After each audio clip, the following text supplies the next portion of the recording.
Bonjour à tous. Chaque année, tous les services qui contribuent à la sécurité vont à la rencontre de la population. Police, gendarmerie, douane, forces armées, préfecture, associations de sécurité civile. Cette année, les échanges se feront par Internet, sur nos réseaux sociaux, qu'il s'agisse de vos questions, de nos réponses ou de nos échanges pour une bonne participation citoyenne au service de la sécurité de tous. À bientôt sur nos réseaux. Je suis M. Gali Alain, technicien à l'Observatoire national de la sécurité routière. Mon travail consiste principalement à la correction de la base de données sur les accidents de la circulation routière, mais aussi la mise en forme cartographique pour l'implantation des radars. L'État avait lancé une campagne sur les radars tourelles et chaque département devait aller sur le terrain pour relever et repérer les zones accidentogènes. C'est ainsi qu'avec une équipe de techniciens, avec un GPS, on a relevé ces points pour la réalisation de la carte.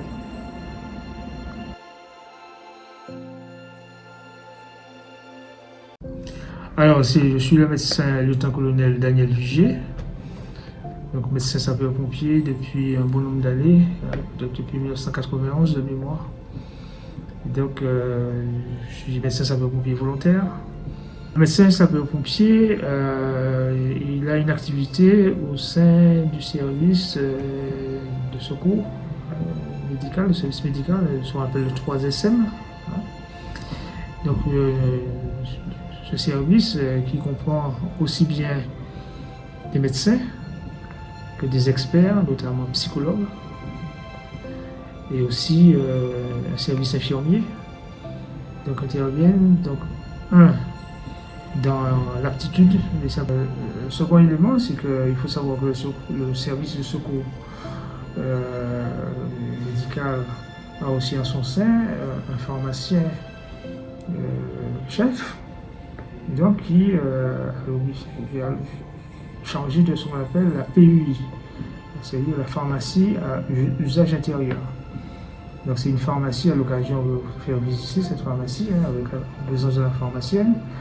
Donc elle assure l'achat, le suivi, la délivrance de tous les matériels médicaux qui sont nécessaires au fonctionnement des VSAV, des véhicules de secours, mais aussi de la VLI, donc c'est un véhicule qui intervient sur le terrain avec son bras, une infirmière, donc comme on dit dans notre jargon, qui est protocolé, c'est-à-dire à qui on a appris un certain nombre de gestes, et donc ils peuvent intervenir à la demande du SAMU. Donc il faut assurer le suivi de ces produits. Et puis un autre métier que nous avons à notre sein, c'est aussi des psychologues qui interviennent, donc il y a une équipe de psychologues qui vont intervenir. Alors, ils vont intervenir directement parce que, bon, il y a des difficultés.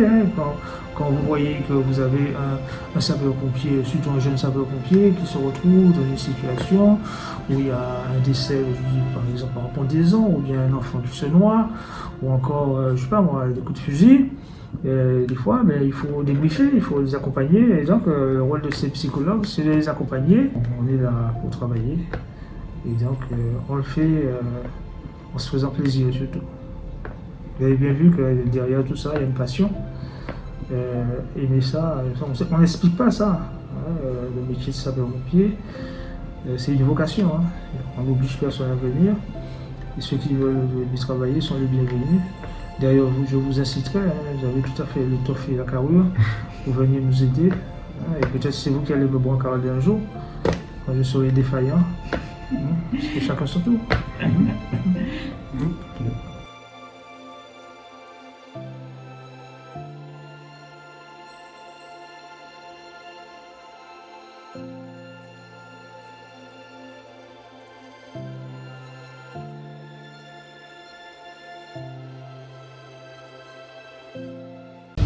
Oui, bonjour, je me présente Megadi, chef Edwige au JSP pour le groupe de sécurité de proximité. Le JSP pour groupe de sécurité de proximité, c'est un service qui est né de la fusion de deux entités, on va dire deux unités pour être plus exact, c'est-à-dire la BSP, les gardes de sécurité de proximité, et des VTT. Donc pour rendre l'ultime agréable, on fait du vélo ou on marche à pied tout en faisant notre travail de policier.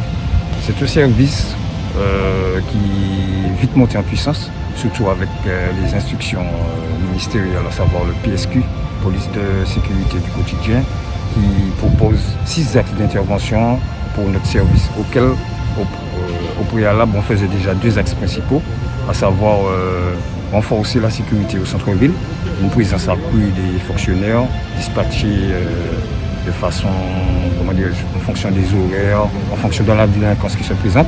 Donc il y a une présence accrue de fonctionnaires. Et aussi renforcer ils ont retrouvé le contact avec la population qui nous le demande, justement. Mon parcours, il est très, j'ai fait beaucoup de services. Bon, ça me permet d'avoir une certaine expérience du métier de policier. D'ailleurs, depuis mon jeune âge, on m'appelait policier. Sans m'en rendre compte, parce que j'ai le contact. J'aime résoudre les problèmes, à savoir quand il y a un conflit, séparer les individus, les protagonistes. Je parle de primaire. De la primaire, j'avais déjà cette sensibilité d'intervenir. Mais non, qu'est-ce que tu fais? Parle-lui, il n'a peut-être pas fait exprès. Et le métier de policier, ça fait 23 ans que j'y suis. Je m'y plais, mais au cours du temps, on se rend compte que le métier de policier qu'on connaissait, on va dire, à mes débuts, en 99, ça a bien changé.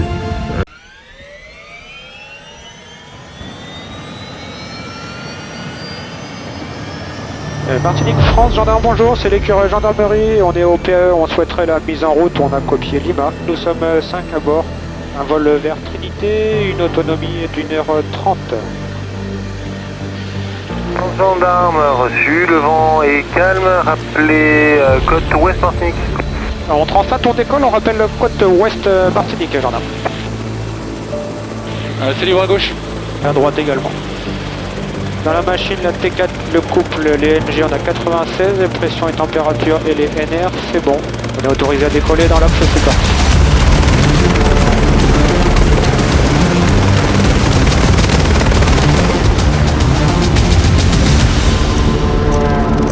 Mojo Timbers 403, pass at 4000 feet with you.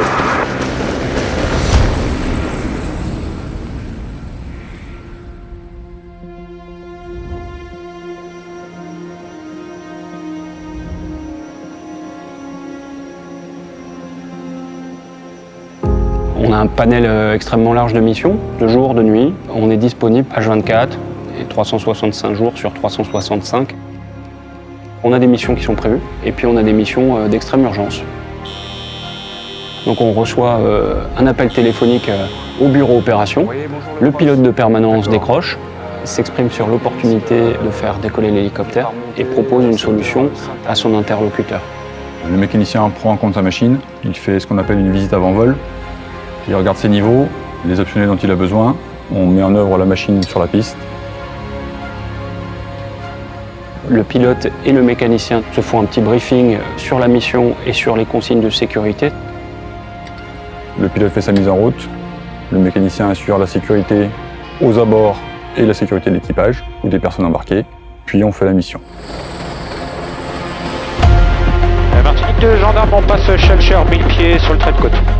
Le pilote, lui, va être le cocher qui emmène la machine sur les lieux. Pendant ce temps-là, le mécanicien va prendre des contacts radio avec les diverses unités de terrain qu'on appuie. Et arrivé sur zone, c'est vraiment, dans ce cas-là, le mécanicien qui va guider le pilote au millimètre. À gauche tout le monde, dessous aussi. Le pilote, lui, approche la machine de l'objectif et à un moment, l'objectif passe sous ses pieds et ne le voit plus. Donc à ce moment-là, le mécanicien de bord prend en compte le guidage et amène le pilote sur le point désiré. Allez, en avant, 3, 2, 1. Allez, stop en avant, c'est bon pour l'accueil, c'est libre à gauche et c'est libre dessous. L'écureuil, c'est un couteau suisse, un outil à tout faire sur lequel on peut greffer pas mal de choses et s'adapter à tout type de mission.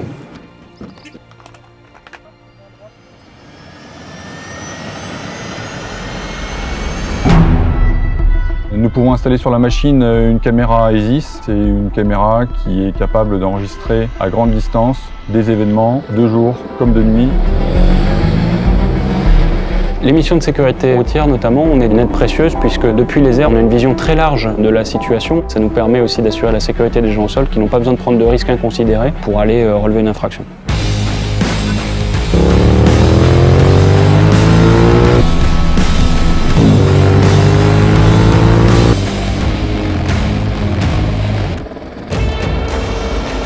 On peut ensuite mettre sur la potence du treuil une corde pour l'aérocordage afin de déposer des personnels d'intervention dans des lieux confinés.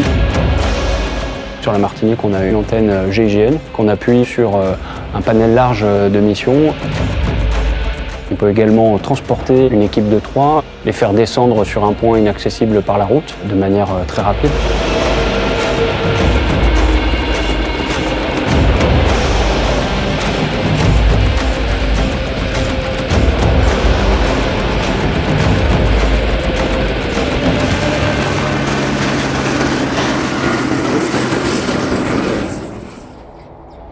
Le phare qu'on a sur l'écurie est un phare très performant qui permet d'éclairer comme en plein jour. On dit l'équivalent d'un stade de foot.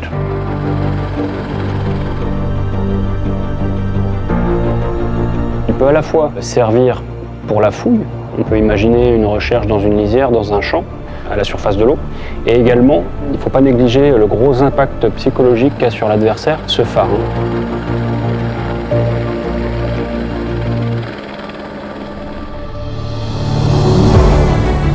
De secours à personne, on intervient avec la brigade nautique dès qu'il s'agit de récupérer quelqu'un qui serait en train de se noyer ou en grande difficulté. Cette machine est équipée d'un treuil avec 40 mètres de câble qui permet d'aller déposer des personnes dans des endroits difficiles. On peut emmener un plongeur dans la machine, le descendre au plus près de la victime, la conditionner, ensuite récupérer la victime puis le plongeur.